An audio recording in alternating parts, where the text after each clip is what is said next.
ซอกแต้มกระหอกต้องนก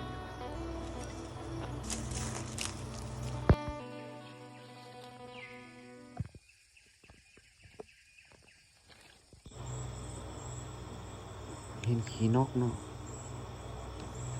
มันต้องนอนแถวนี้ตามขาเจ้าเบิงนกคอสุดยอดครับโยบางกระหอก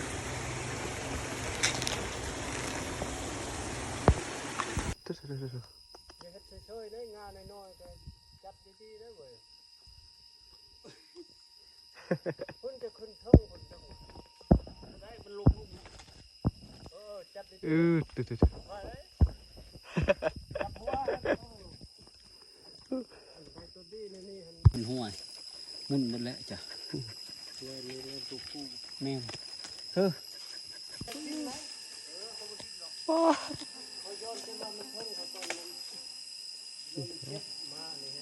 มันไตขึ้นอีกแล้วนะ ไม่มันแก่เนาะไม่มันแก้แล้วก็มันหักแล้วนะมันครบมันหักเลย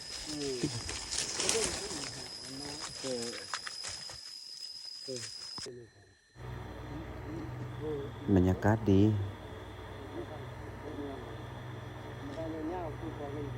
นี่เราก็ได้มาพักอยู่นี้เนาะเขตชายแดนกัมพูชาหากินตามธรรมชาติ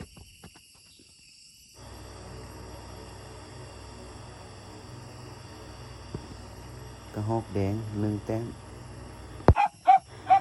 พ่อมาเฮาเม้นเขาไปไหนนี่ซ้ำหาเบิ้งนอนย่องบ่อันนี้ก็เป็นผลงานมือนี้เนาะมือแรงนี้ ตัวนี้ระบบของเขานี่เนาะ กระหอก3นก1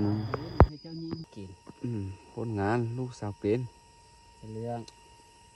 นะครับคนดี โอ้คัก